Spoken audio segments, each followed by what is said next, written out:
Welcome again to everyone. We're really excited that you're joining us for the second workshop of probably about 6 workshops where we're really focusing on that policy and engagement aspect of the SPEC part of our acronym. Once again, this is a collaborative creation or a creative collaboration between AGU's Sharing Science, Media Relations, Public Affairs, and Thriving Earth Exchange teams. And today we just kind of titled it Getting the Ball Rolling.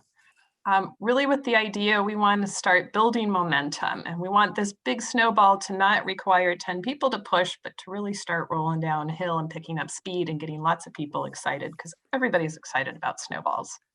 And we want that to be the case for your projects too.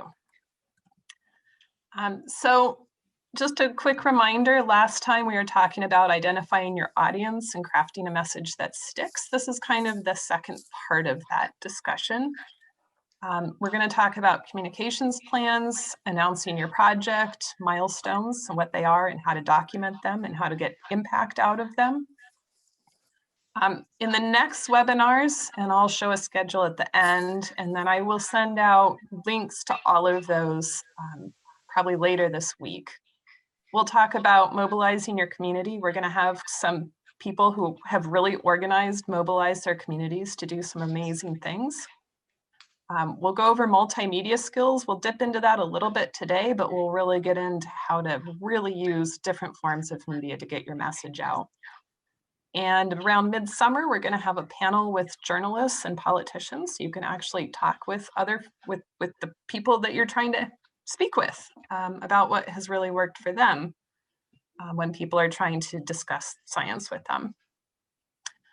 Also, starting on April 5th, we're going to offer semi-monthly office hours, which is when the 4 of us will be available to answer any questions, to help workshop any specific communications, policy-related stuff that you're working on. So if you're working on something and you want help, those registration links will also be going out soon. So just sign up, let us know that you'll be there, and we will be there to help workshop whatever you bring. And I just want to throw out this alert that Sharing Science, which Olivia is one half of, has a storytelling series, so Storytelling 101, and tomorrow they're talking about identifying and crafting narrative themes. So if you're interested, I will drop that link into the chat in just a moment, as soon as I turn the slides over to somebody else. Oh, I just did, Erin. Oh, perfect. Thank you, Olivia. And now I think, Olivia, it's your turn. I think it's Nancy. Oh, sorry, Nancy. Hi, everyone. I hope, can you see me okay? I'm actually on my phone. Our internet is not cooperating this afternoon. Yeah, so just to get started, one of the things we thought we'd introduce was a communications plan. And by all means, you don't have to do this, but we wanted to provide you with a template if you were interested in kind of building a plan for your project, your community, and your project, specifically around communication. So I'm going to show you right now, Erin, I think you can bring up, there's a link to a template that we have. Sort of a simplified version of what we kind of do here at AGU. And later we're going to go into an example after we hear a little bit more about some specific audiences and things like that. But I just wanted to introduce this template first to so you all can see it. And then we'll get into, like I said, some more maybe specifics later, but I'll run through the template quickly now. If you can bring that up. Yeah, give me just a second. I need to share a different screen. So as we transition here.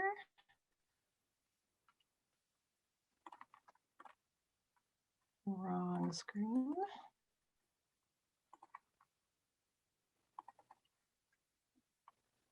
So while Erin brings that up, I guess the communications plan, like I said, is really for everyone to kind of just get on the same page. So everyone on your project to understand, what you're going to be doing, what your goals are, what the audiences you're trying to reach.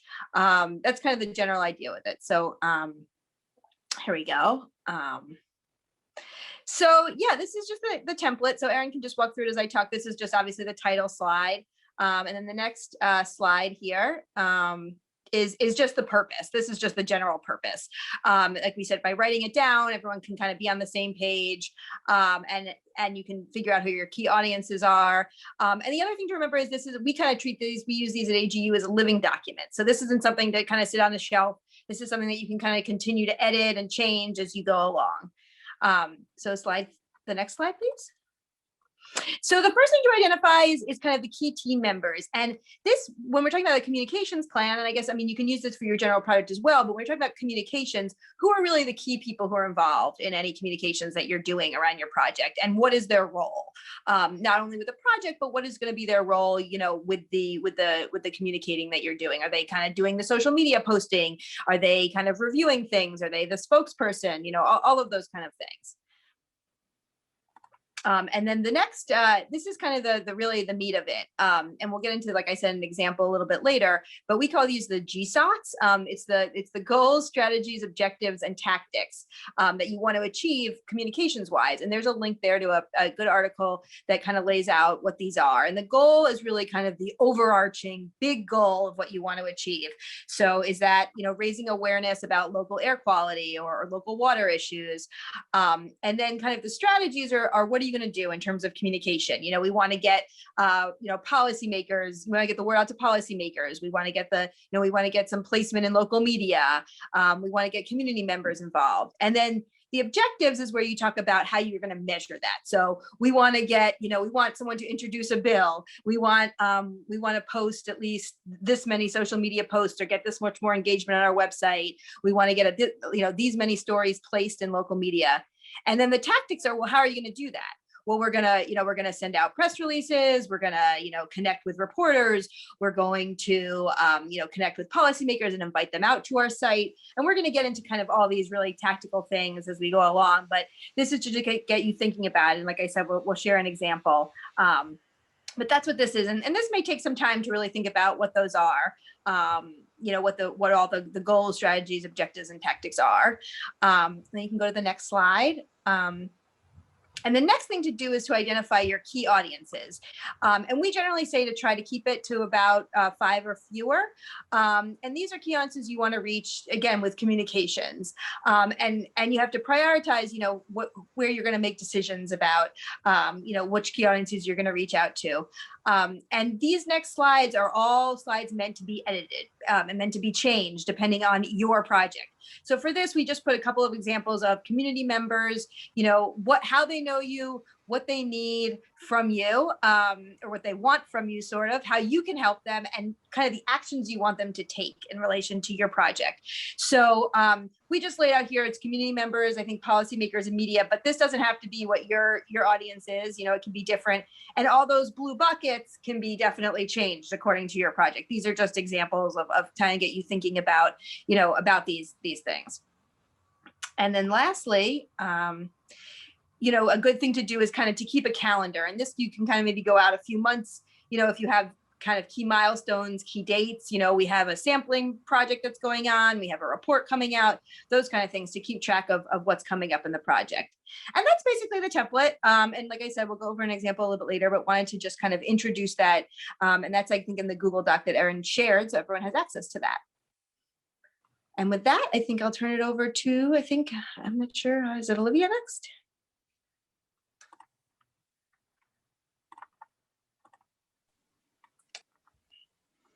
Thanks, Nancy.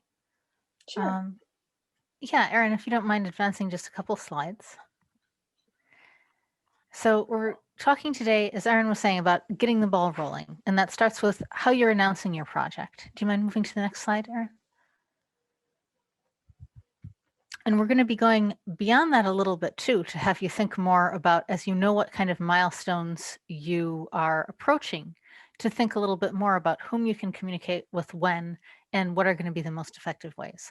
But right now, I didn't really want to talk much at all. I wanted to open it up to all of you to ask, obviously announcing is one of the early parts of this for your projects, but why do you want to announce? Whom do you want to tell about this? And what is your purpose in this? So I'll just open it to the group. And I'll stop sharing. If people want to unmute, tell us, what are you working on? Why do you want to share, and with whom? What pops into mind? I could go first here. Well, We're working on the living shoreline, turning a rundown piece of property at the end of where we live on the Great South Bay into something more attractive, add resiliency, try to bring back, do our little piece to try to help the life of the bay. And our audience right currently is the 1,300 households that live in the defined area that we are, the American Venice. So our communication has been with them through, some people do Facebook, but again, you have a lot of people that have no internet. They don't do Facebook. So we also do some guerrilla marketing. I get out there and start walking around knocking on doors and harassing people. I find out with all these Ring doorbells, everybody's calling the cops on me, but that's another story. So that's what we're doing. So Our next workshop will be about just that, John. So all right. we might have to have you speak. If I'm not in jail, yes. Or you can speak from jail. Oh, that's true. No, that's great. You clearly have the focus on the community with whom you want to work to inform them about this, and since it's something that they can be really invested in.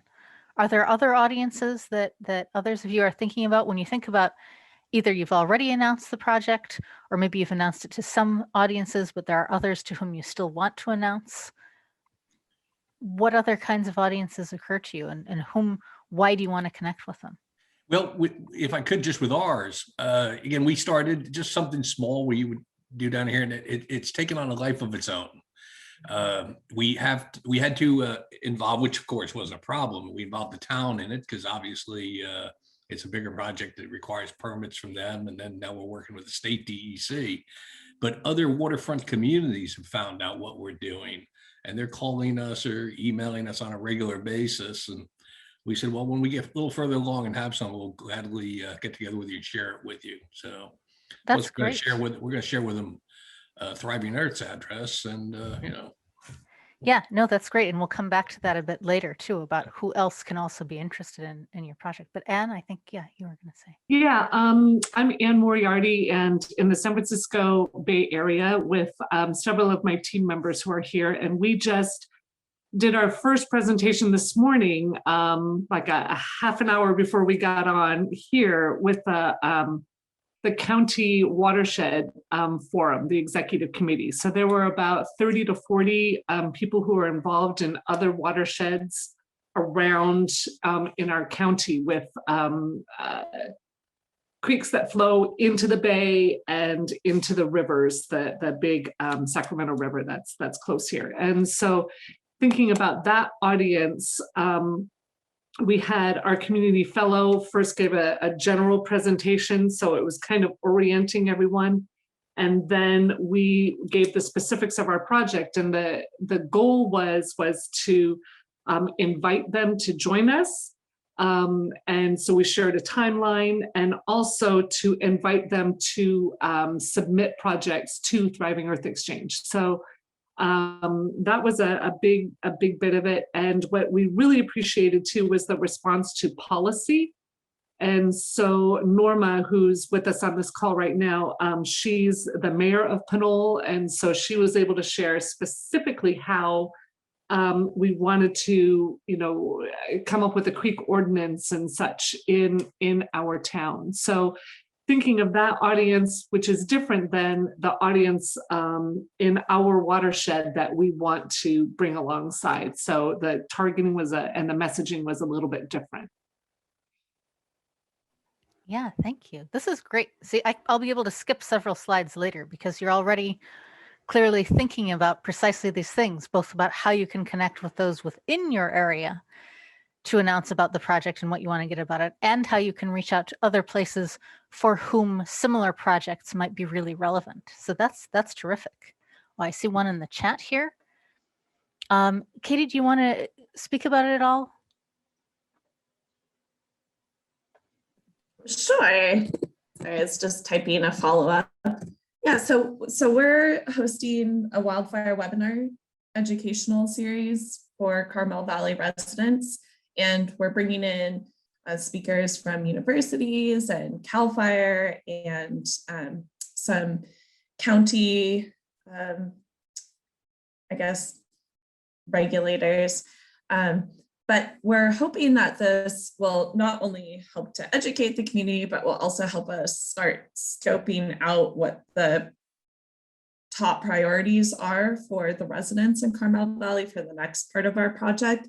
And we had a bit of trouble in the past trying to connect with the elected officials that are really influential and can help us move this project forward. And so part of the webinar series, I think, is helping us build our credibility as a group. And so we've been able to bring in a few more folks from the county now that we have established this webinar series. Yeah, that's fantastic. I'm gonna let it go on because I know Liz is gonna have some great comments related to all of that, and Nancy is gonna have more to suggest. But these are really great to hear, and I hope that obviously you're all talking to each other about all of this. But I hope you let others know in your area too who might be thinking of similar things, because this is really inspirational. So thank you.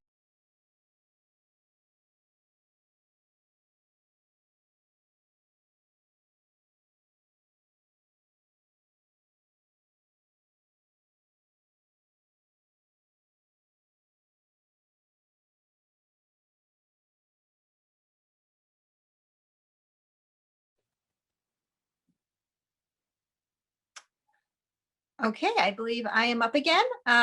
This is Nancy again. So one of the audiences that you might want to announce the launch of your project, obviously, to is the media. So you can go to the next slide, please.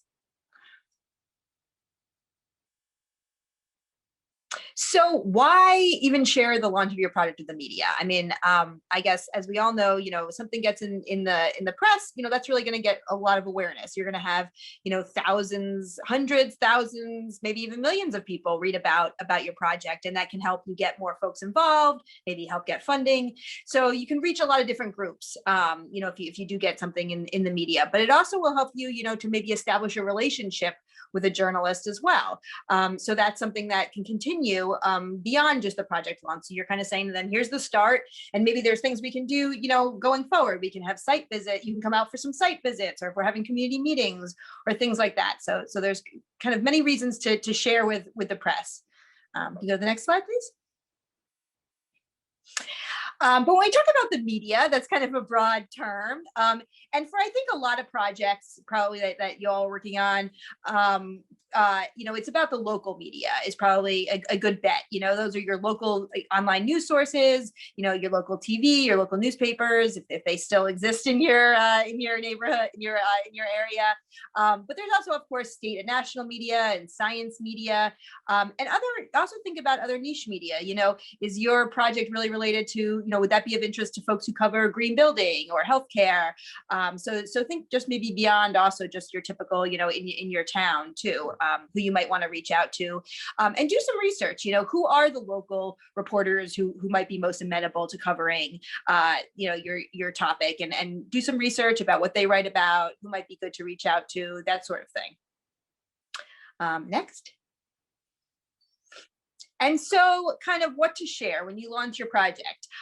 So one thing that we've created to help you all, and that I think Erin can share in the chat or in the Google Drive, is a press release template, a pretty simplified one, but one that you can use to kind of craft just a pretty simple press release, just announcing what you're doing, kind of the news, the who, what, where, why, when, kind of the impact. What are you hoping to achieve with this? Kind of the context. What's happened in this area already? What do we kind of know? And the human dimension, which for most of your project is getting local folks involved, impacting a local community, and kind of what are the next steps with this project as it moves along. But also think about when you send that press release out to some local media, who's going to be your spokesperson, who's going to be the one talking about this. Is there a press office that you might be able to coordinate with? Maybe the scientists you're working with, they work at a university, and maybe there's a press office that can help you. They may know reporters already that can help connect you with them. Or is your project or the town that you're working with, do they have communications folks? And think about other people who might be able to comment also. That goes for, people who may be involved with, maybe not directly with the project, but who it might impact. And always think about, are there images or videos or other resources that you can share with reporters when you're reaching out to them. So, and that's the link to the template. We don't really have to go through it, but that's just the link. It's pretty self-explanatory. It goes through really just the basics, and it's just a really basic thing to get you started. It has a little blurb about sharing, about Thriving Earth Exchange as well at AGU. So please feel free to use that. And during the office hours, happy to talk about that as well. Go to the next slide. So now that you've kind of sent out your press release or you've connected with that local reporter, how do you get ready? And if you attended our last workshop that we had in February, we went over kind of summarizing your main messages. So I'd encourage you, if you missed it, to kind of maybe go back and take a look at that. We have some handouts and things in there too about developing your main messages, your take-home message. And like I said, do a little work and research the journalist and the news outlet. That really goes a long way when you're talking to reporters, that you're familiar with what they write about, that you're reaching out to the right person, all of that. And then think about, are there other, and when you do those messages, write them down, practice them, think about potential questions, how you might answer them. Is there anything that's contentious or misinterpreted? How are you going to handle that? What are you going to say? So those are just things to kind of think about. And I think on one of those worksheets, we have about also preparing for the interview for different types of interviews, whether it be TV or radio or whatever it might be.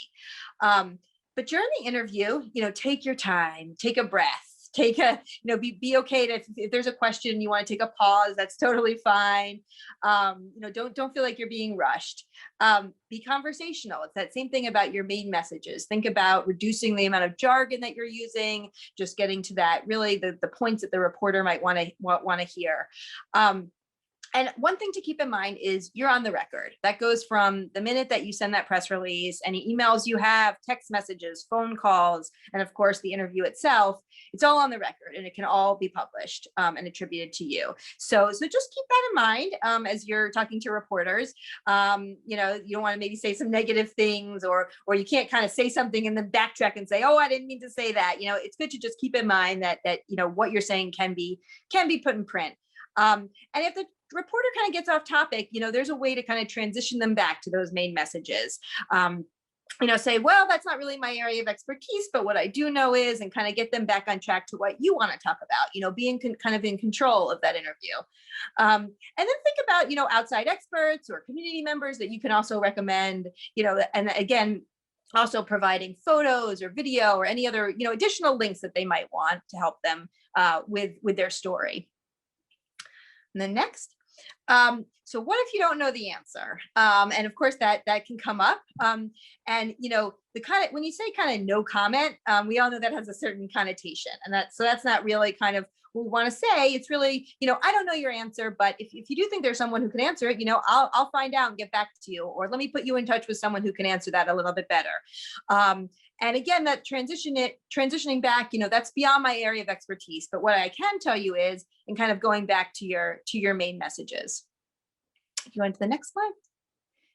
And this is kind of, we call this the interviewee's Bill of Rights. Of course, like, you do have the right to know the topic and the format of the interview.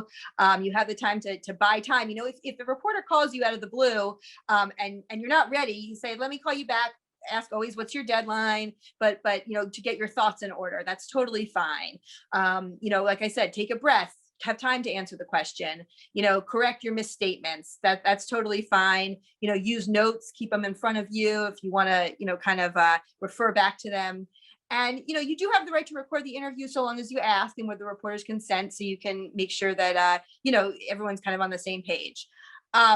But what you kind of don't have the right to, or things that journalists will kind of frown at, is, they're not going to tell you the questions in advance. You can ask, but most of them will not, do that, or they'll provide very basic questions. But they're going to go off and ask any questions that they want. You're not going to be able to see the story before it publishes. That's just, how most news outlets do not allow that. You can't change your quote. You won't be able to edit the story. and it's a story that the journalist is going to put together, maybe talking to you, maybe talking to some other folks that are not involved with the project, and your view may not be the only view that's presented in that story. And it may come to it that the reporter comes, does an interview, and they're just like, it's not a story that their editor wants, and so that is just what it is. Things don't always make it into print, but it's good to still have that interview, to have that experience and connect with the reporter. And go to the next slide. And so what we also say is, because you won't have the chance to review the story, or look at things in advance after, before it's printed, you can help journalists get it right. And I think I may have mentioned this also in the last workshop, but like I mentioned, if there is a press office or communications officer that you have access to, use them. They're there to help you. So, that's a great one. They can really help you, understand how this all works. But prepare your messages again in advance. Write them down. Really be prepared. Practice summarizing your work beyond those messages, and be as clear as possible. Don't get into jargon or things that can be confusing. You can always ask them to repeat it back to you. Did you understand what I said? And you can always offer to fact check. That's not reading the story, but say, if you want to run things by me, if you're unsure of some numbers, I'm happy to help. We even say, it can't hurt to sometimes follow up with an email. Like, you have your press release, maybe you have some numbers or details in there, or you have some main messages that you really want to get across. No harm in following up with them to make sure that they get it right, or to say, I'm here if you want to run anything by me. Here's my cell phone number or whatever, or my email. So those are some things you can do to help ensure that journalists get it right. I think the next slide was that's it. I guess do we want to pause here for some questions before we go on to policymakers? I cannot see the chat, so if Erin can help me out, and if there's any questions in the chat, I'm happy to answer any. I don't think we have anything in the chat, but if anybody wants to unmute and ask questions, please do. Yeah, or if anyone has had experience, working with reporters or anything like that. Any tips, anything that they wanted to share. And I'd just like to say this is all applicable to everyone here. I mean, some of you might be seeing this and be thinking, oh my God, interviews, that's never going to be me. That's not my project. Not true. That's what we're aiming for, really, because that's how we get more and more people excited and get that snowball really rolling. And we're here to help you. Then I'll turn it over to Liz. Okay, thanks so much, Nancy. That was such a great intro. I'm going to talk about announcing your project to and also involving policymakers. So I'm going to cover how you make sure your policymakers actually see the announcement, why share the announcement with policymakers, is there a particular value, purpose, or outcome that you're seeking by doing this? And what is the purpose and value of including policymakers in an announcement? So actually getting them involved beforehand and having them be part of that. I'll talk about how you could potentially do that. And then some other specific tips for working with policymakers at this point in your project. Can I get the next slide, please, Erin? So I'm going to start with the basics, why share your project launch with policymakers? It really is important to get them involved early. And the outcome and value and purpose can really vary by project and what you're trying to achieve. But a few things that it can provide is it can make them aware so that they're really invested in the project. If they don't know it exists, they can't help you out, and they won't be able to be involved in any capacity. So it can really get them invested in your project. And they may want to help you out in some way. They may think this is a great project and they would love to be part of it. So that could be an additional benefit. They may help publicize the event if you want them to. So they may also put it out, excuse me, I said event, but it could be, your whole project. It could be one particular event where you need people to come and potentially help you out with something, whatever it is, they could help you get those people invested, get the word out about it, publicize what you're doing to help meet your end goals. They also may be able to get needed resources for you. So if you have, whether it's funding or person power or getting the word out widely, they may be able to help out with that kind of thing as well. And they also may have ideas for you. They may have great questions for you, things that you hadn't thought about asking or things from a different perspective. So all of these are different ways that it's actually really valuable to let policymakers know what's going on. You know, if you're not actively getting this out to them, they may have no idea whatsoever, and you could reap a lot of benefits from having them aware of what's going on. Could I get the next slide, please? So let's talk about how we actually make them aware of it. How do you ensure that the policymakers actually hear about the project, see your announcement, you know, whatever it might be to get them knowledgeable about the project? So this will probably be a combination of, you know, using the media to get the information out, using those tips that Nancy gave that were so helpful, and then also some work on your own to get this directly to them. So for using the media, I always recommend local media is the best to get policymaker attention.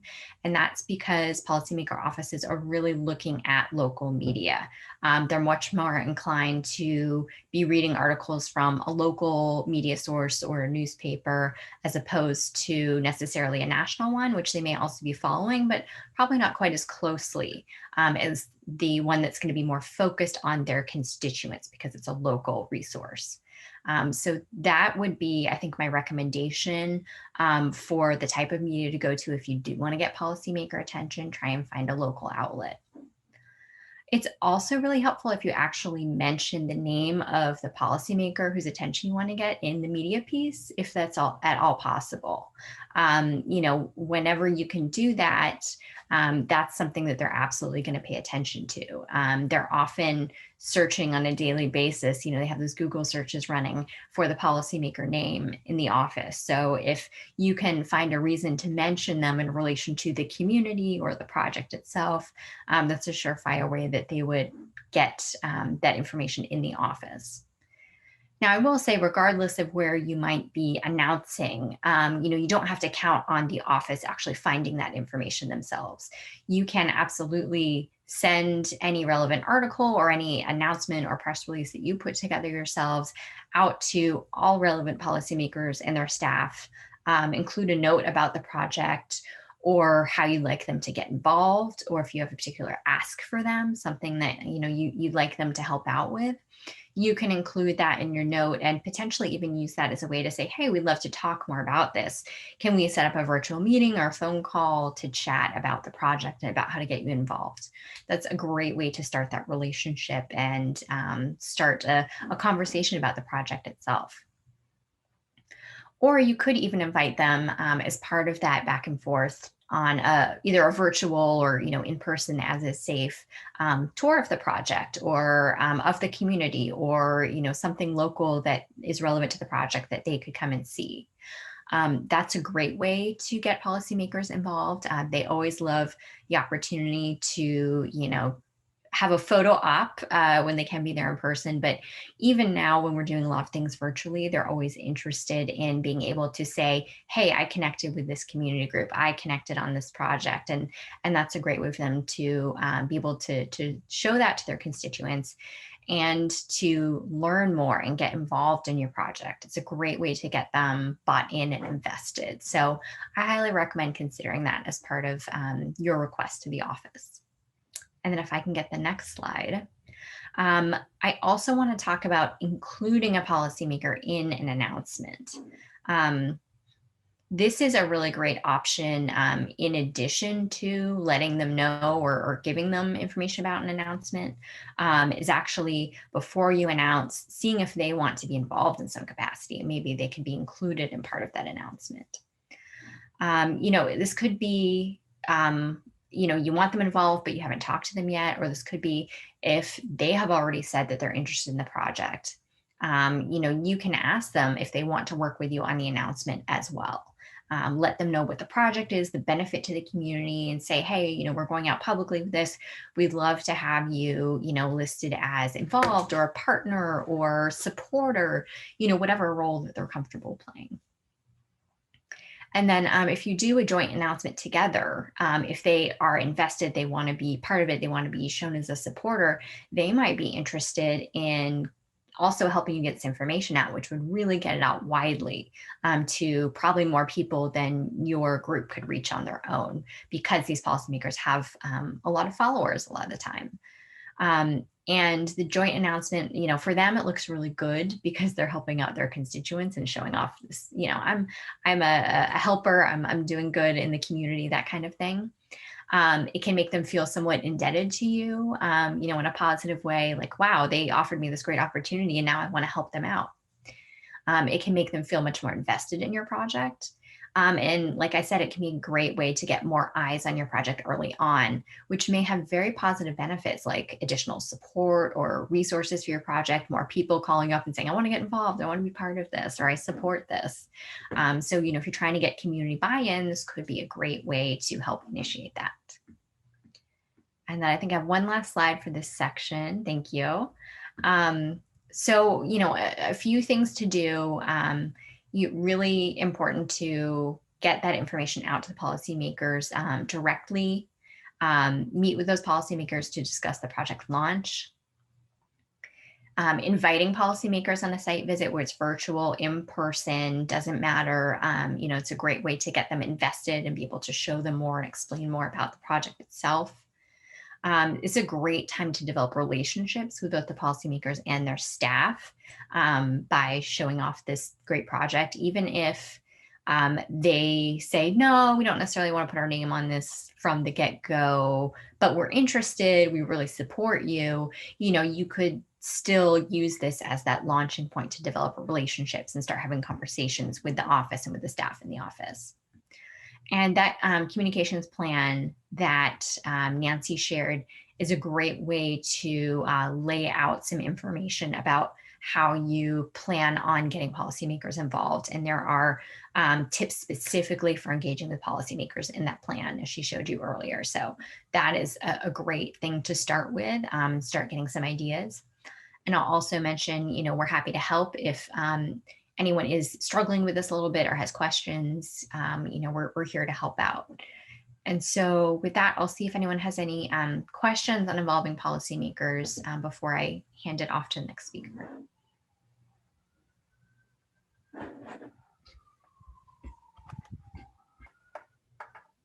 Okay, great. Excellent. All right, I will hand it off. Thank you all so much. Okay. Thanks, Liz. I'm going to talk just very briefly about using social media to announce, because I know from the surveys that many of you filled out that you're in a lot of different spaces in terms of what kind of social media you care about, how far along you are with social media, what it means to you. So I just want to cover it a little bit. For those who have not been considering social media as a large portion or any portion of your announcing or kind of long-term sharing, I would really encourage you to consider it. It can be very valuable in amplifying your message. So before announcing, if you have not done this already, you really want to set up an account on the social media channel or channels that are going to be most useful to you. Now, I say set up an account because, well, partly you want to decide first, right? Do you want an account that's already associated with one of you who's involved in the project, or do you want to create a project-specific account if you have not done so already? And then picking the most useful channels really does depend on what you know about the target audiences that you want. If you know that a lot of the people that you want to reach are on Nextdoor or Facebook, then those are the best places to go. If you know that you really want to generate media or policymaker interest, then Twitter is going to be a really good bet for those in particular. Instagram as well can reach sort of a wide swath of community, assuming that you envision having visuals that you can share. And again, you want to think about who's on what. So who is your audience, or what audiences are you trying to reach whom you may not yet have reached and whom you might want to connect to through social media? So again, there are different ages of people on different platforms. Sometimes on different platforms, they skew one way or the other by gender.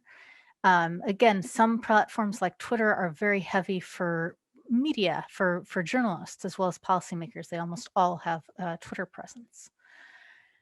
Facebook, I know, tends to be more useful for community or for people whom you or others might actually be connected with in real life as well.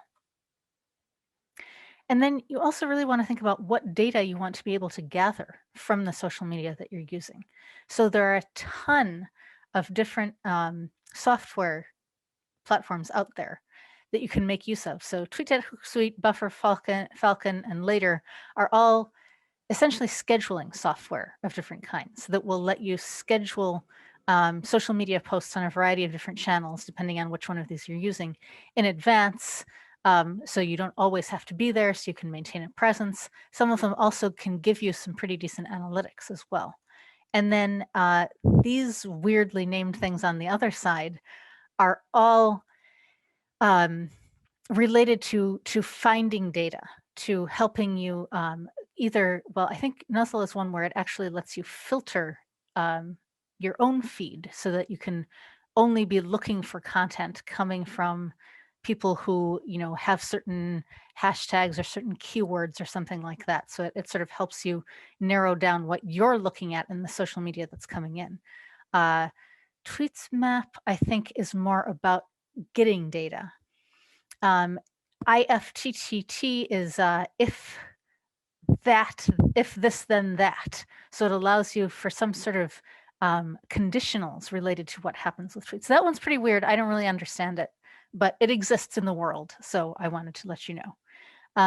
As far as I know, only TweetDeck and Hootsuite have free versions. So that's something also to consider as you think about what might be valuable for you, both in terms of how you can manage how you're sharing information and what kind of data you can collect. I know that Erin has mentioned before too that there are students who are working either with some of you directly or are available to assist with social media in particular. So if you're uncertain about which platforms might be best or not sure about how to begin them or whom to reach out to, they're really good people to rely on for a lot of this. Let's see. Was there anything else I wanted to mention about that right now? Oh yeah, so before announcing on social media, something that you want to make sure you've done once you have an account is make sure that you are connected with other relevant accounts. You want to be part of a network, that's why this is social media, that is doing the same kind of work, that is interested in the same kinds of things, that shares some of the same values, so that when you share information, they're going to care about it and potentially amplify it farther. You also want to identify among the people that you either know in real life or already have relationships with online, those who are the real movers and shakers, who have a lot of influence, because you can reach out to them personally, again, if you know them, to ask for them to help promote your announcement or elements of your project. And with social media, unlike building relationships with journalists or policymakers, redundancy is great. You know, that's why a lot of the scheduling software come in very handy, because you say, I posted the announcement at 3 different times today, you know, addressing different time zones. I'm going to do it again tomorrow. I'm going to do it again in 3 days, because especially with a lot of feeds, Twitter in particular, but many of them, things just go through very, very fast. So it's easy for someone to miss something. So repetition is not bad. It's actually really necessary to ensure that a lot of people are seeing what you're sharing. You also really want to make use of things like retweets if you're on Twitter, or just shares in general of other people's work in a way that shows the attribution, so that they see that you're part of a conversation. You can include the @ as, you know, handles if you want to directly tag other people whom you think might be interested in this, or again, whom you're hoping will enter into a conversation with you or promote this more widely. And you can make use of relevant hashtags that are around the area that you're working on, because many people use hashtags as a means of, just as I was talking about with that one filtering app, of searching through content and finding what matters to them. So even if they may not be connected with you on your social network, they might still find what you're talking about if you use hashtags in a strategic manner. So that was all that I wanted to say, but if people have questions more broadly about social media, because I know, again, everybody's in sort of different places, I'm happy to address them. Or I guess more specifically about social media, I should say. Specific or broad. Maybe in the middle. I'm open to all of them. I'm going to unshare for a moment and open it up. And I'd just like to say, for me, I mean, I use Facebook. All that retweeting and hashtags and stuff is not part of my life. I would hate to have to figure it out. but that's also why we have the Merrimack students available to help you all. We'll be here. I obviously will not be helping with this aspect of things, but during those office hours, let us know. Olivia is expert in this and can help really get you guys on the road toward whatever is most effective for And your I've projects. also just put in the chat, we have a whole toolkit on using social media that you can refer to and make use of. And also last year we did Sharing Science did an entire webinar series throughout the year around social media and also having an online presence, so websites and so forth. And you can see both the archived webinars through this virtual learning hub, but also you can get quick summaries. We have infographics. We have these little like short 5-minute animated summaries. So, and that addresses lots of different types of sort of online presence and social media issues too. So any of that might also be useful. And we'll make sure all of that is available in that Google folder, and that will also go out again in an email. So you always have all of these tools right at your email fingertips.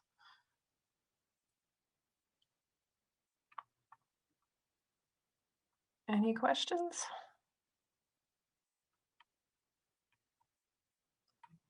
All right.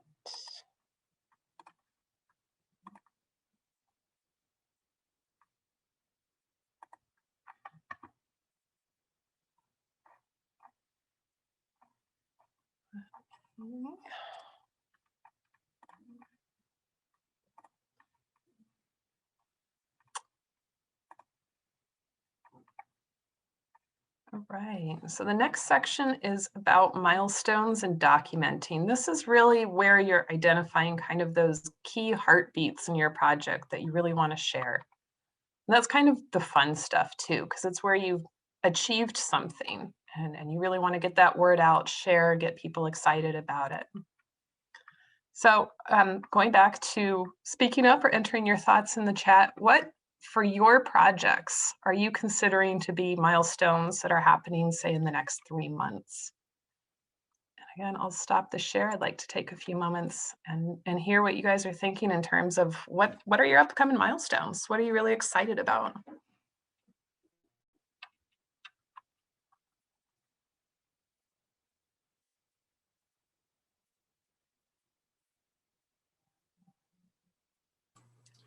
For us, we're excited about your science. Go ahead. I have a couple things, but I think one primary thing is we're working with the Climate Cost Project because all connected us with them, and we had a couple meetings and emails back and forth, and I think we're aiming to have a survey done I think by the end of April. So it's coming up soon. I think it'll be exciting. We'll hopefully implement it then in May. Yeah. Very cool. We will be following up with you because we want a story for our newsletter about how that relationship goes. There's a couple others working with Climate Cost Project. And I think that's going to be really cool stuff for the projects and adding detail. Yeah. We just got our researcher. So our first meeting is actually this Saturday. So that's pretty exciting. And then I think we have the following week, we have another researcher that's coming on board as well for communication. And that's all with the social media aspect. A couple other things that are exciting are we submitted some talking points for the Green Building Council, and hopefully we'll get accepted to that. That's as a speaking engagement for our scientists and promote our product or promote our project overall, what we're trying to achieve. So yeah, some pretty exciting things that we're ready to start promoting. And let us know about your exciting things. We want to share them too. Okay. Go ahead, Calla. It's just kind of relevant. We're excited. We've almost finalized a short video that talks about our project. We had an intern that needed a master's project and took on this video. And we're really excited because I'm hoping we can use it in everything we just talked about today. As far as if we get interviewed, here's a video for policymakers, video, link to our video in social media. So we'll let you know how that works, but it takes care of kind of giving the overview of the project where we tend to get in the weeds, and we really actually incorporated a lot from the last webinar we had or workshop with you guys about really simplifying our message. We went through we had to redo the audio because we realized it was super wonky. So that upgoer exercise was really, really good because we had to re-explain what we were doing with underwater robots because no one knows what mini ROVs are. So it was great. That's so cool. And that's stuff I'm just talking about Olivia's illustrations, you can get people really excited about, because underwater robots taking pictures of sea life is really cool. Videos are fantastic messaging. And yeah, I love that you're like, and see the video, and see the video. Why, hello, see our video. That's fantastic. Then you have that, as you say, to direct everyone to.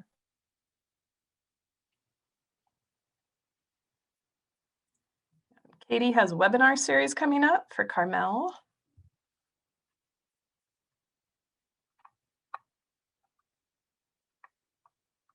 Cool. Right. Well, if anybody has anything else they'd like to share, go ahead and speak up while I switch back over.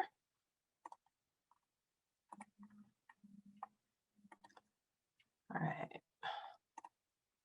So you guys have already given excellent examples, and I don't really need to go into this, but I think it's also kind of cool to see how this multi-year project has unfolded in a nutshell. This is actually in Washington, D.C. It is not a Thriving Earth Exchange project, although I would love to claim credit. In DC, we have 3 bodies of water. We have the Potomac here, we have Rock Creek, which is down the middle, and we have the Anacostia River, which kind of embraces the other side of DC. And there's all sorts of reasons why these 3 bodies of water have all been extremely polluted over time. Very different reasons. It's actually really interesting. But none of the bodies of water in DC are swimmable. In the summers, they smell quite foul usually. And we're talking about the nation's capital, which always just kind of boggles my mind that this is the case. But a number of different groups in DC have come together to set up this citizen science project where people go and collect water samples every single week, all throughout the summer season. So for example, in 2020, they had 50 volunteers. They collected a ton of samples. They had training. They did 20 weeks. All of these are milestones for them. Reaching the volunteer mark, reaching a virtual training mark, counting down the weeks. All of those can count as milestones. And they shared these pretty aggressively on social media, which was really interesting, because they would share graphs like this. And I live kind of over here by Rock Creek, and I go walk down by it, usually not in the summer because it stinks. And it turns out that one of the most polluted places is close to where I live, which makes sense because now I'm starting to connect. Oh, look at this extremely high bacterial load is very close to where I live. And you start to recognize both the science and the effect that it's having on your life, and then you start to ask why. Well, in the case of Rock Creek, it's a lot of pollution from pet waste. So them sharing graphs like this every week was something I always kind of looked forward to, because I was like, well, the rain event was 2 days ago. It means the water is going to be super polluted, or we haven't had much rain, so the water might be a little bit cleaner. It is really very engaging for everybody who was aware of this project, and it generated a ton of discussion. They haven't posted their 2020 year in review yet, but you can look at 2019 and see we totally failed in every single regard on all 3 rivers. Rock Creek, where I lived, their average passing rate was 1%. This is another milestone. This is their end of the year review. You see this and you kind of think back to what happened over those last 20 weeks, and you're just like, wow, something really needs to be done. And this has generated a lot of political interest. It's generated a lot of community interest. And Nancy, Liz, and Olivia will talk to each of those points as we go forward here. But I just wanted to give some background about what could count as milestones for your projects, and then how to build announcements and awareness around those. So I need to stop my share and open up another document quickly. So hang with me for just a moment.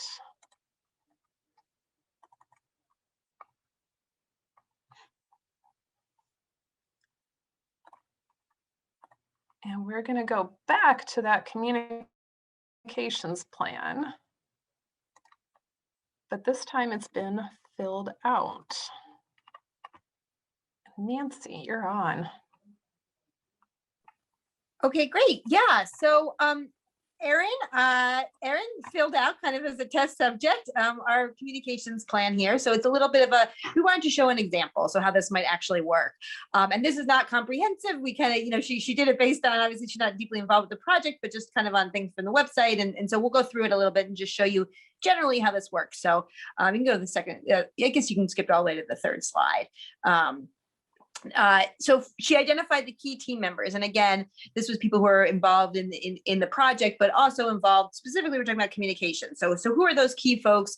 What's their role? What's their responsibility? And that's where you can put not only their role and responsibility with the project, but you can also put their role and responsibility as it comes to communications, as we mentioned. So that's filled out there, as you can see. And then I think the next slide is really the one where you can kind of see what these GSOTs are.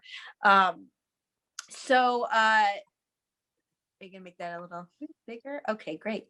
So as you can see, kind of the overall goal is a really broad thing. It's about spreading awareness about the water quality and sparking a movement to improve water quality. And the strategies that they're going to use are engaging the citizen scientists in collection of weekly water samples, encouraging the residents to contact their local leaders. You could have another strategy about, we want to get awareness out in the local media. I mean, this is not everything that they could be doing. It's just showing some examples.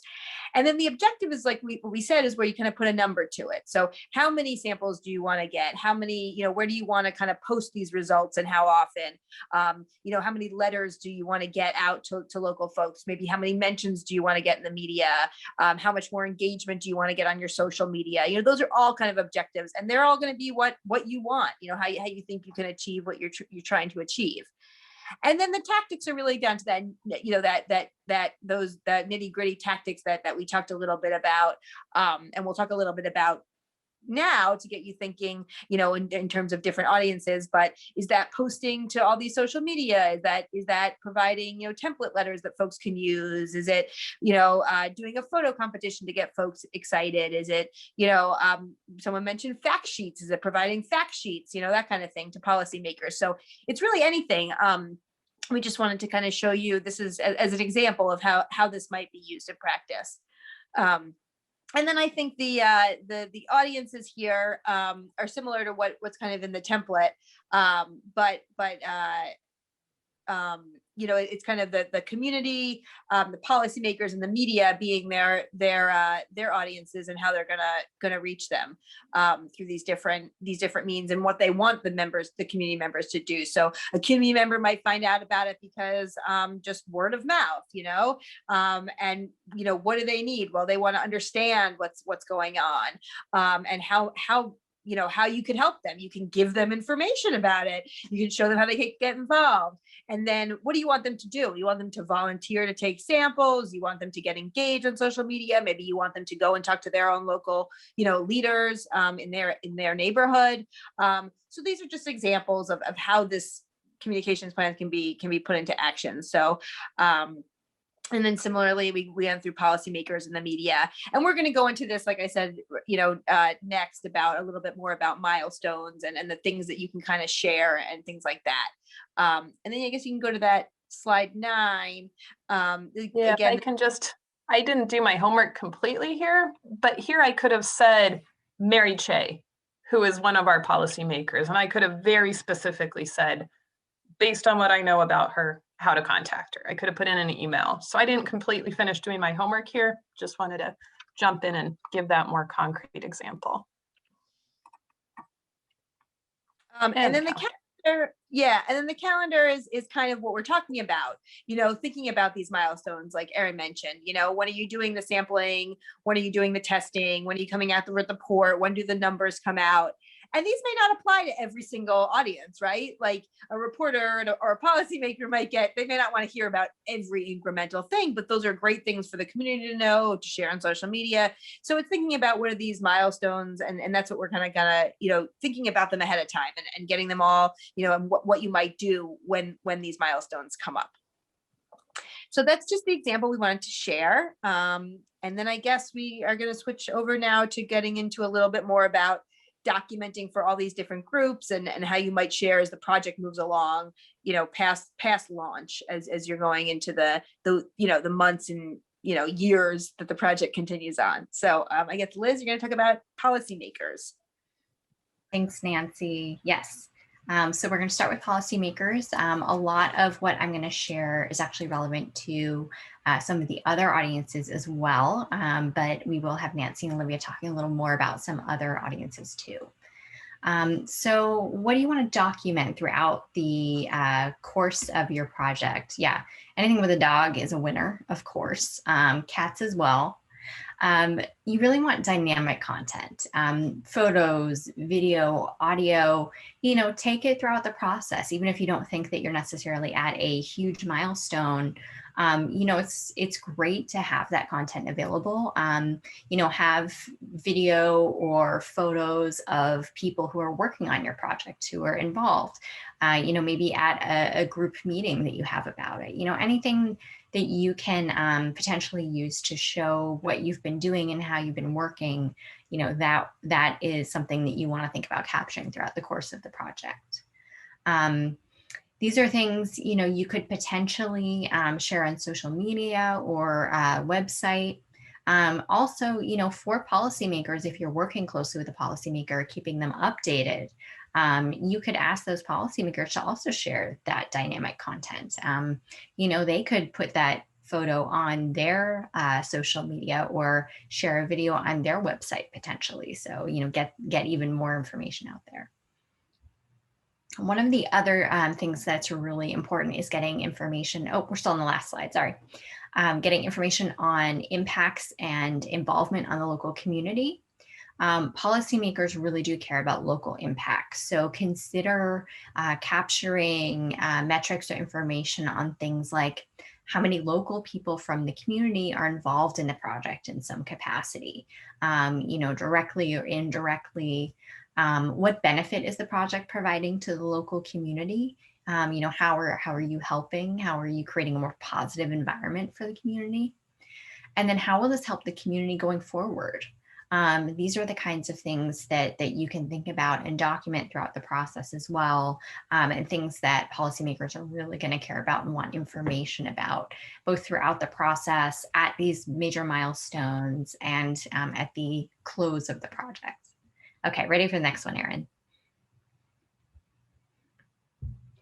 So I'm going to talk next about some examples of things that people have done with documenting for policymakers. All of the things that I mentioned can be sent via email or potentially shared during a virtual meeting. A lot of ways to get that information to the policymakers.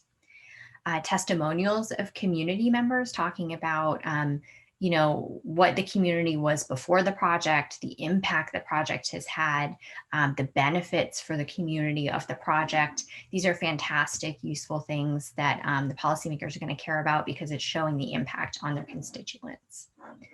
Also sharing those short videos, those snippets. If you take a little video throughout the project and someone has some skill with video editing, they could put together a little bit of throughout the process kind of video. Here's the before, here's us working on it, here's the after.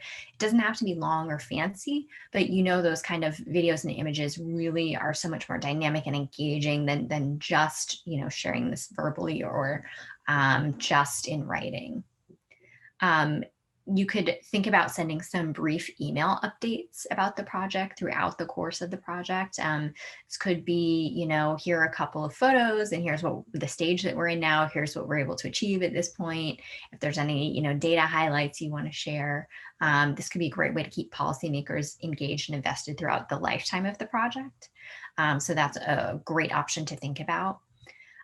For data, I want to say always keep what you're sharing really high level. I think infographics, if you or anyone has the ability to do like a very simple graphic to go with any data, that's very helpful. Nothing too complicated in terms of the data, just because it's easy to, misinterpret or not understand. Anything that you can do that makes it real short, easy, that's the best way to go. And if you are posting on social media, I highly recommend tagging policymakers in the social media posts, because that's going to get their attention. Whoever's running the social media, sometimes it's the policymaker themselves. Sometimes they have a staff person who's on it. It's great to tag them, get their attention. They may retweet your post. They may start following you, and then they'll see more information about your post. It's also a great way to get involved. Okay, next slide, please. So I have one more example, which I based off of what Erin was talking about, the Anacostia River Keepers. So I just want to give a couple of examples of things that they did right to show some additional examples. So, the documenting and sharing that they did, you can see they had a number of photos they took throughout the process. You can see there are a couple of photos here of people actually actively sampling, which is great. You can see, oh, okay, this is what they were actually doing out there. There was a person from the community out there, taking that sample. It feels very real, very tangible. And they also have photos of some of the meetings that they had, to show all of the people who came together and worked on this project. The fact that the community is really invested, having that photo of a packed room of people is a great example. They had a great website interface. If you are able to provide that kind of information via social media or a website or, fact sheets, I think that's really helpful. You can see some infographics that I put on here. These are the kinds of things, they're not that hard to put together. There's a little bit of stock art there, a little clip art, and then some facts just put together. And it's just so much more dynamic than having, just a long document full of just words. This makes it real easy for someone to look at this and immediately get a snapshot, which is very helpful if you're a busy policymaker or anyone else who doesn't necessarily have time for a longer document. That being said, it can also be great to have something that's a little longer and a little more robust that's also available, like this water quality report that's available on the website for the Anacostia River Keepers, because that then allows people to do that deeper dive of the data if they want it. I mean, if you're collecting this anyway, you might as well, put this together in a longer form to provide that information for people who really do want the deeper dive. And that could be policymakers who are interested in potentially having additional details to craft a policy, or to provide backup for, okay, we do want to pass this piece of legislation to help, protect the rivers and keep them cleaner. But, we need to be able to show the data on how dirty these rivers are in order to do that. So something like the report would be great for that. So these are just some examples based on what this group has done. And with that, I know there's been a lot of chat about dogs, but if anyone has any questions about engaging policymakers, I'm happy to take those before I pass it on to Olivia and Nancy again. Okay, excellent. All right, I will pass it off. Thank you. Great. Okay, I think I'm up again. So engaging with the media. Can you go to the next slide, please? So kind of where we left off when we were talking about announcing the project, and then now you're kind of just going along with the project, similar to what Liz was saying. All the same stuff that she was saying about documenting is all good stuff that's going to apply not only to policymakers but to social media, and of course to the media as well. So it's great to have photos and videos and a blog and to be active on social media about what's going on. And to share all of that, with reporters. It's also about, identifying those milestones and those key dates. So, do you know that you're going to be out in the field? Can you give reporters a heads up, or can you give them a heads up that, the report's going to come out? Can you give them a heads up about other key dates? Also think about, are there other key dates that are not related to your project? So is it, summertime, and you're talking about, swimming in waterways? Is it, wildfire season? Obviously, and I know you all have some projects related to wildfires. So thinking about those kind of milestones too, not just necessarily ones associated with your project. And then, similarly, I think as Liz mentioned, inviting reporters out to a visit to the site when you're doing that sampling. Reporters love to go in the field, to see that actually in action, to maybe talk to some of the community members who are involved, or even just, having a relationship with them, inviting them for some coffee, or to even if you don't have anything going on at the moment, is a good idea too. Letting them know about some community meetings that are happening. And this is just a reminder that even if you don't let them know and they know what's happening, the press might come. So that's just also a good thing if it is a public meeting that's open, just to be aware of that also. There's also, in addition to engaging with reporters also, and I think we're probably going to talk about this later on in some of the workshops, there's made me think about it when someone mentioned speaking opportunities, writing on a blog, maybe submitting an op-ed to your local, your local news outlet. Those are all other ways that you can kind of get out things about your project, in the media, and we have toolkits on that. And I think we're going to maybe discuss that a little bit more, down the road. Also, if the press, if someone does write it about if a reporter does write about your project, definitely share that on social media. Tag the reporter, like Liz was saying, to tag the policymakers. That really goes a long way to showing that you're engaging with them, you're listening to them, you're forming a kind of a relationship to them, with them. And just to keep in mind about those milestones too, as I mentioned, I think we were going through the communications plan, it's great to give reporters a heads up about some big milestones, but do be aware, not every little milestone is something that maybe you want to reach out to a reporter about. So maybe really identifying what those big ones are. Where's the news? Where's the story going to be? So you don't kind of, burn them out on hearing from you too often. It can also turn some folks away because everyone's, obviously quite busy. So that's just kind of some things specifically for the media. But like I said, everything that Liz mentioned is really applicable about whether it be photos, videos, infographics, all of that stuff is definitely applicable to the press as well. So this is the case study. We don't have to pull up that link because I think we have already seen it, but I just picked out a couple from their website about milestones that they either wrote about or appeared in media, in the press. So this is a press release they put out when they put out a report. So obviously that's a great time. That's a big milestone. That's a report that you want to share. You want to put out a press release, or you want to contact reporters about something that's happening. Maybe it's an opportunity to write a blog post or write something, if there isn't a local media that's interested. Go to the next slide. And this is kind of one of the ones that I was thinking about. This is not really related to a project, but I think I mentioned, this came up a lot in the summer when it was really warm in DC and people were looking for places to swim this past summer when all the pools were closed. Can you swim in these local waterways?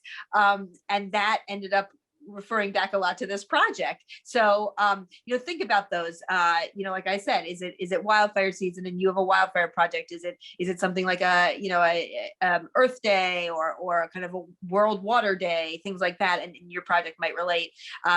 Folks do look for those, those stories and those local angles for some of these kind of bigger stories. Next, please.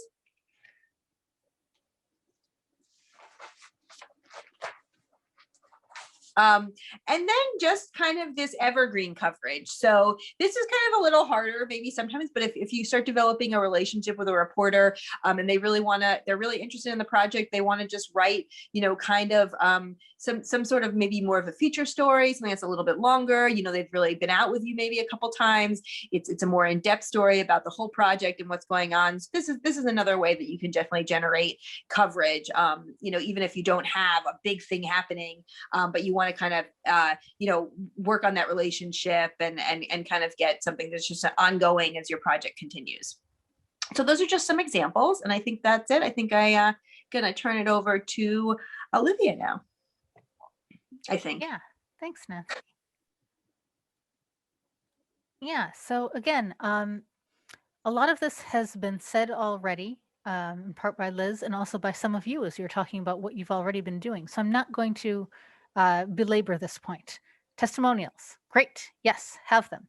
And also just think about, for those who haven't yet, what other communities potentially in your area, and communities means a lot of different things, right? That's why I said they aren't monoliths, because community could mean everybody living in this area, or it could mean everybody living in this particular neighborhood, or it could mean everybody involved in this project, or it could mean everybody from, you know, this church or whatever. So the point being, there are a lot of different, there's a mosaic of communities, right? Even within the area that you're working in, that the project relates to.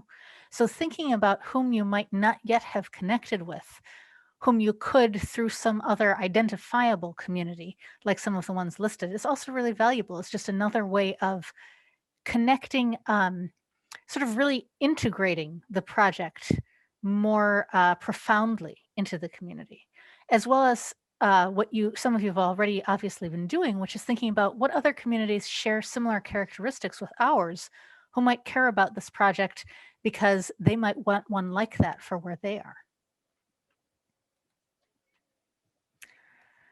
So something that's really worth thinking about, both with social media and in general, is that there are interesting things to say and tell about the project. So images and multimedia, and I'll come back to this in a moment, are really great. Dogs, as we've said, pets generally, 100%. Yes, always, please. But also emotions are really valuable and interesting and compelling to others. So what is it like working on the project? What was the origin story? What got you excited, or what made you passionate, or what made the people involved want to do this? What kind of obstacles have you faced? What kind of vivid descriptions can you give of something related to the project or the issue that might help other people envision what you're talking about? And depending on the social media and what kind of account you have, it's okay to show a certain amount of personality amongst the people who are working on this, right? If people are having fun as they collect data, that's okay to share. That's great, in fact, because it gives people a sense that, oh, these are people working on something that matters to people. And we've talked about this before, again, especially good on social media, but really anywhere. Share whatever's quirky. If it's a project that other people might not have a lot of context for, whether it's the kind of like scientific materials involved, or it might even be the area or the location where you might take something really for granted because it's what you know in this area, but people elsewhere might think, wait, you have to do what? Or you're looking at what? Or Erin is with Anacostia, like, I'm sorry, you can't swim in any of these? Like, you take a kayak and then you just hope a lot? Okay. So that's actually interesting to others, thinking about the things that you might take for granted, but others might not. Oops, I went too far. Sorry, just a second. Okay. Sorry, jumped the gun. When you're thinking about this in terms of social media, you want to think about how it's effective in other accounts or campaigns that you've seen that are doing well around sharing content that is similar to your project. What kind of tone is it? Can it be more conversational or fun depending on what sort of account it is? What sort of hashtags, to go back to that, are they using? Are there some that you can start following or learning more about or make use of? How often and what kind of multimedia is being used? How frequently are posts going out?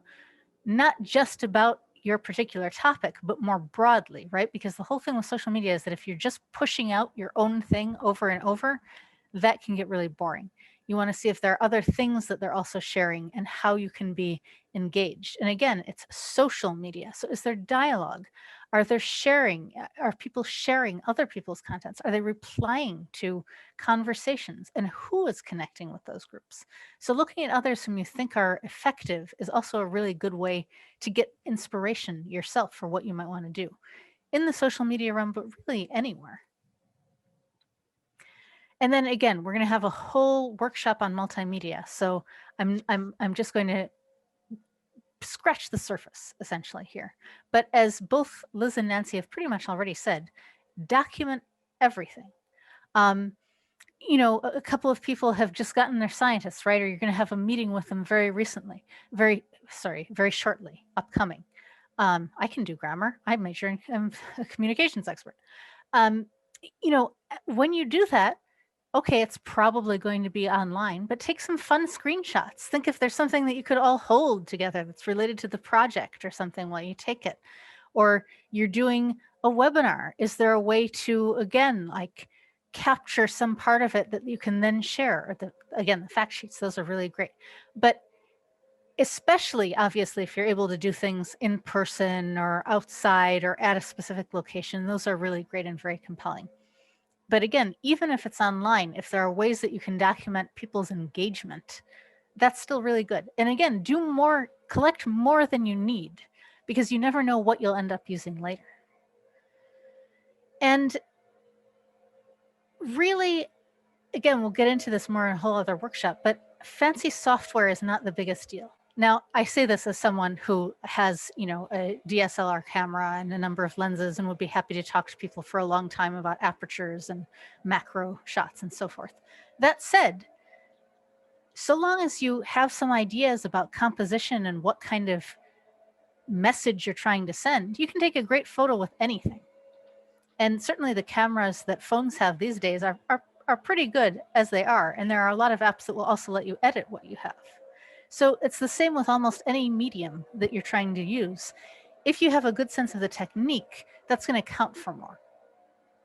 And then think about what kind of story you're trying to tell or you want to be able to create or tell around your project. And again, we're doing a whole storytelling series, and you can, I think I put the registration link in the chat earlier. The second one is tomorrow. Also, if you go to the Virtual Learning Hub, where I also put the link in, you can see the first one, where these first three are where we're really talking about story structure and the basics of how to envision storytelling. Thank you, Liz, for adding that again. That can really help shape not necessarily what you document, because again, document everything, but how you document things, and then later, how you share it all. Okay, I already had that. I seem to have put things in reverse ordering here. That's okay. Okay, and there is the same thing all over again. So a couple of tips around multimedia. If you're using a phone, which many people are, for video or photos, think about how you're holding it. For most things, you will actually want to turn your phone to the side and photograph or do videos in landscape mode, because that's much easier for editing typically, and it's what will allow you to share best in most situations. Now, if you're doing something like an Instagram story, or you know you want to do it for something like TikTok, where it really is this vertical format, then by all means do the vertical format, but only use it if you have a very clear reason to. Otherwise, it's probably going to cause you trouble in terms of how to both edit and share it in the long term. Oh yes, and especially if you're doing video, try to stabilize your camera, again, even if it's your phone, somehow. This can just be putting your elbows on a surface to brace as you do it, or setting the phone down on a surface while you're holding it so that there's a little more stability. Or especially if you have a camera, you can get a tripod. I'm sure there are even tripods for phones, but no one has as steady a hand as they think they do. And often we discover this, and I speak from personal experience, far later than we would have liked to.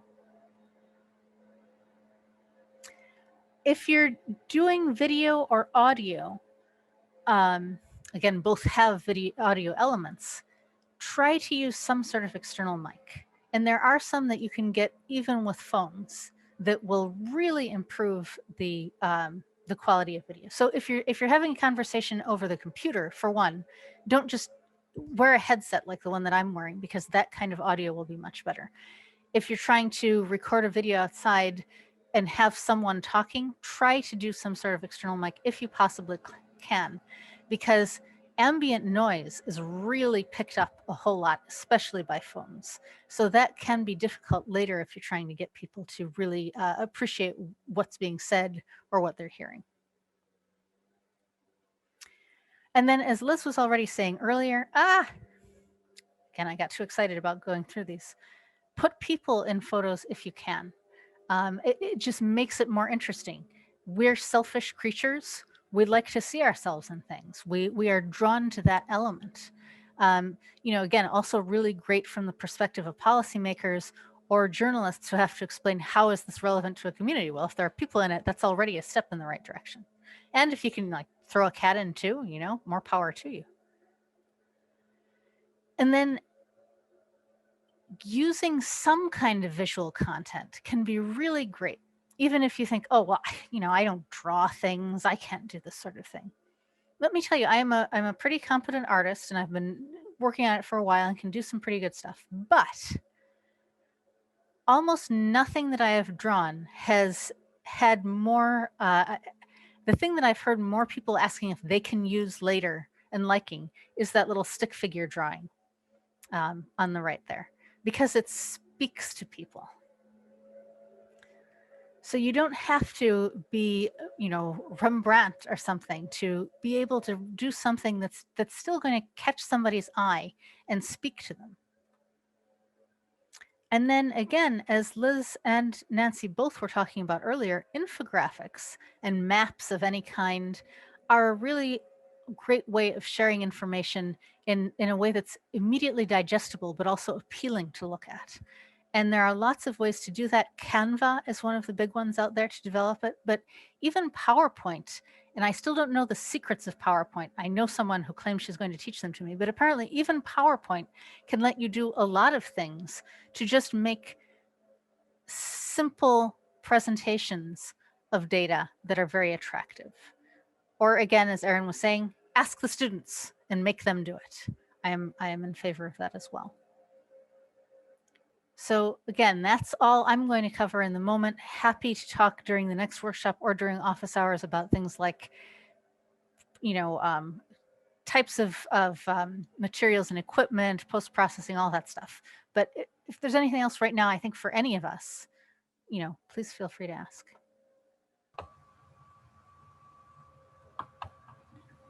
So I have a comment on for audio. What we found is that in the past we used to use a little microphone that sat on my chest, right? I mean the lapel, and a wire. But now we're starting to use the earbuds, the ones that are wireless earbuds and Bluetooth, and makes it much more easier to do filming and communication, have a good sound quality. So that would be a good way to go for now on. Yeah, thank you. That's great to hear. That's great. That's a really ingenious solution, because then you don't have to deal with all the wires and everything. And is it caught in something? And yeah. Oh, terrific. Thank you for sharing that.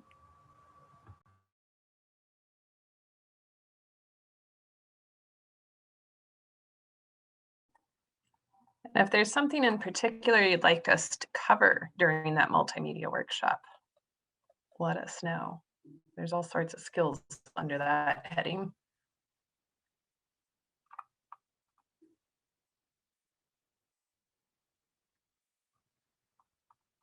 All right.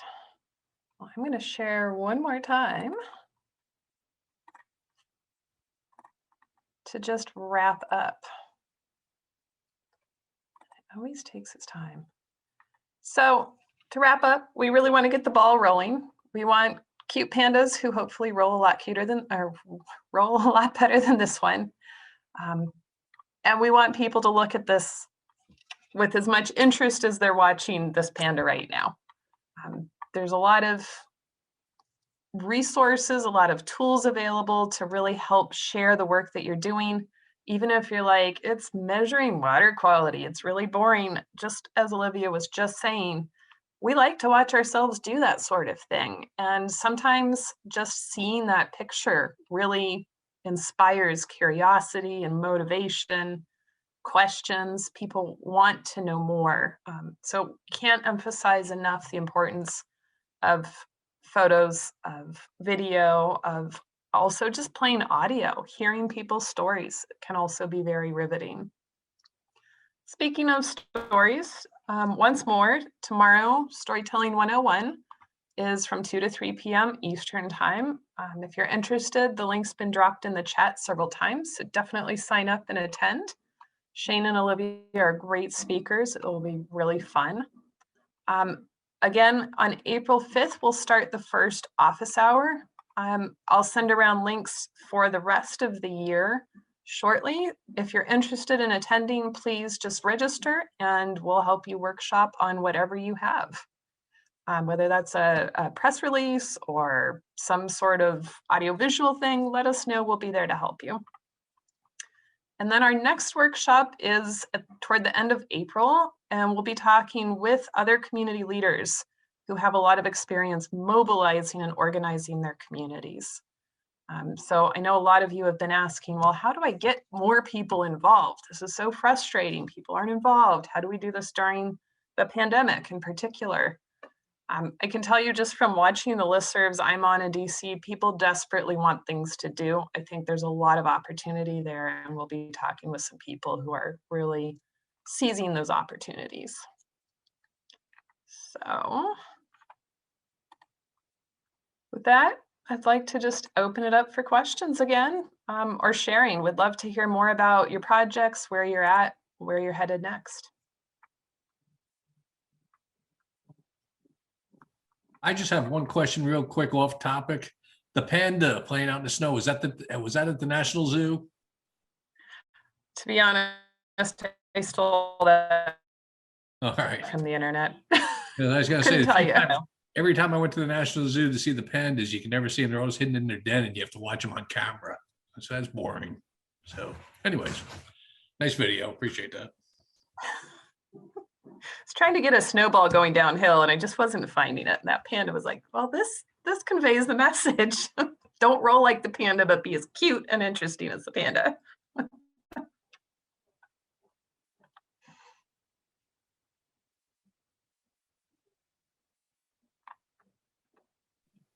Well, just one other thing. I didn't want to jump the gun earlier when I said that we were doing up here, but listening to everything you said, it seems like we're somewhat on track. A few things we have to make some adjustments on, but I'm going to share this with the rest of my committee and hopefully good things will come of it. Very cool. And definitely try out the communications plan. I've worked with a lot of teams who have been like, yeah, communications we'll share every now and then. There's really an art form to this. It's really a planned thing. Getting that sort of exposure and that communications plan can help set you in that right direction. And again, we have students. If your teams aren't yet paired up with students and would like that, let me know and I can work on arranging that. They're very interested in supporting, and they're digital natives. They understand how to use social media. They might not understand if you want to like send postcards or something like that, but Norma. Oh. Thank you. Yeah, I have a request. If at some point you can share with us attributing credit to certain images or videos at public use for educational purposes versus copyright, that kind of thing. So it's great when one can create one's own, and then we've got the local talent, right, to attribute credit, but not often, or maybe occasionally there may not be that availability. And there are online several resources to capture, so long as we can attribute credit correctly, because we don't want to infringe on copyright. Thank you. It's a really good point, Norma. Maybe we could set up like a fact sheet and also share some sources of. Yeah, absolutely. We go. Yeah. Oh, sorry. We go over that. I think, Olivia, right, in some of the sharing science. Would be able to tap into. Yeah, can you hear me okay? Yeah, we hear you fine, Nancy. Erin breaks up a little. Oh, okay, sorry. Yeah, I think, Olivia, I know we share that in some of the multimedia we have about places to find photos and how to use them, and so free resources. So we can definitely share that. You know, all government We use a lot of the government photos. All government photos can be used. You can also use Google image searches to find images to use. So yeah, we Wikimedia can definitely, Commons, yeah, Wikimedia Commons. So we can definitely share all that. But yeah, great if you can take your own photos too. But yeah, so we can definitely share that as a resource, and in the multimedia, I think coming up, we go more into that. So that's great. Yeah, and luckily a fair number of those sites, in particular Wikimedia Commons, I know, really spells out very clearly, here's how you can attribute this image. So it's very helpful in that way to know, okay, I can do this author from this affiliation. But that is something really important to bring up. I mean, if you are sharing it with a reporter who's going to then share it in a newspaper, it has to be copyright, or you have to have the copyright, or you have to have the permission to share that. So that is a really good point to bring up too.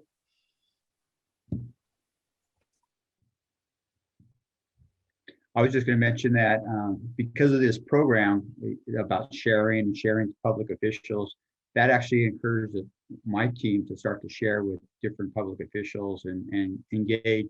So we've already had 2 really good meetings on that aspect, and it's been very positive, and where they're going to start to be part of our advisory board, which is cool. That's wonderful. I'm really happy to hear that. Great work. Yeah.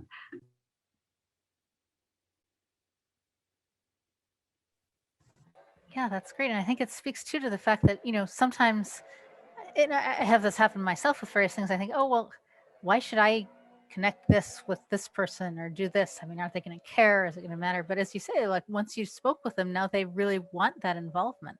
And that's great that you've gotten it so early on.